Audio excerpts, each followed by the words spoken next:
Welcome to Daily 5 for Wednesday, December 13th, 2023. You have likely seen news stories, because I've seen them all over the place, whether it's been on technology blogs or the actual, mainstream news outlets. It's been everywhere that podcasting as a business is not doing all that well right now. I think the most recent large-scale layoffs were from Spotify, which has been basically downsizing its podcasting efforts, or whatever you want to call them. They're just the latest in a number of companies that are either dumping their podcast divisions entirely, or they are drastically reducing their spend and their teams on it. There's been any number of companies that have been doing this. And that has also affected smaller outlets, smaller places like twit.tv, which I've been a fan of and a supporter of for a while now, who recently had to lay off 3 of their team members, which is a not insignificant number of people, because the ad market for podcasting has dried up unless you are a podcaster that is willing to give over every single bit of your listeners' information to ad companies, which Twit is not willing to do. One of the reasons I like them is they respect their users' privacy. So a lot of people have kind of been lamenting this. There's some articles saying about, that this is the podcast bubble is bursting. And, it's not really a surprise. This is something that, much like the PC market, although there's a little more to it in this case, it blew up during the pandemic because people in many countries were stuck at home. And so naturally, podcast listenership went up. And as is often the case, without any regard to the quality of the product, a number of companies decided, we have found a new hot market. Let's dump money and talent into it, and we'll just exploit the fact that people are into this thing right now.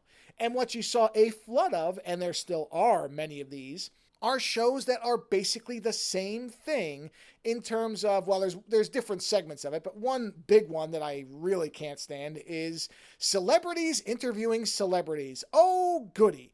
Something where the shows all have the basic same template format, where it's people who are in the music or film or TV industry, and they are talking to other people in the music or TV or film industry, and they're all telling the same stories, promoting the same things over and over and over, ad infinitum, if that's how you pronounce it, but endlessly, to say it in English.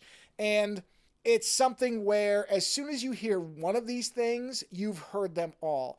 And you can pretty much tell right away when a show is going to be like that. And generally, they are shows that are only a few years old. Now, that's not me saying that every podcast in the last couple of years is bad. That's absolutely not what I'm saying.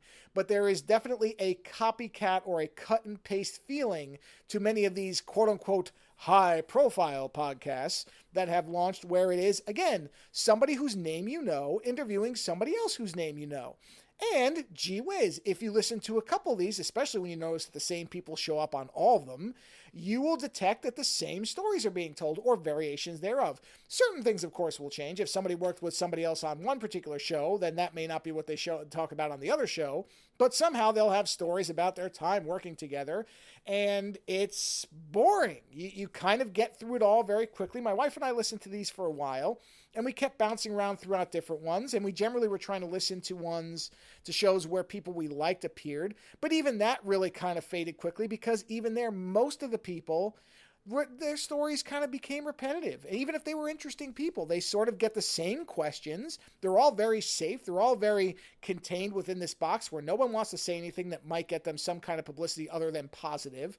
And so they're very toothless. They really just come off as lightweight, if not very heavy, promotional materials for whoever the guest is.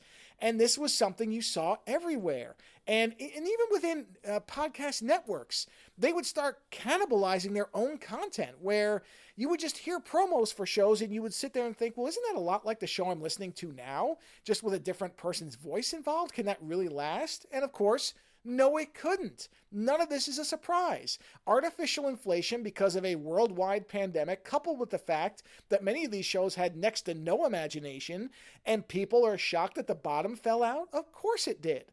I mean, you're seeing this everywhere. There's a lot of things that are being affected by this, and a lot of them come down to the same basic idea that people weren't really charging enough for the material that was actually good. And in other cases, without the ability to suck every morsel of information about the person that is subscribing to whatever show it is, advertisers lost interest because the product stopped being unique and interesting. So I'm not shocked by any of this. Of course, podcasting is going to survive it. It's going to look probably a lot different, but honestly, anybody paying close attention could have seen that this was inevitable.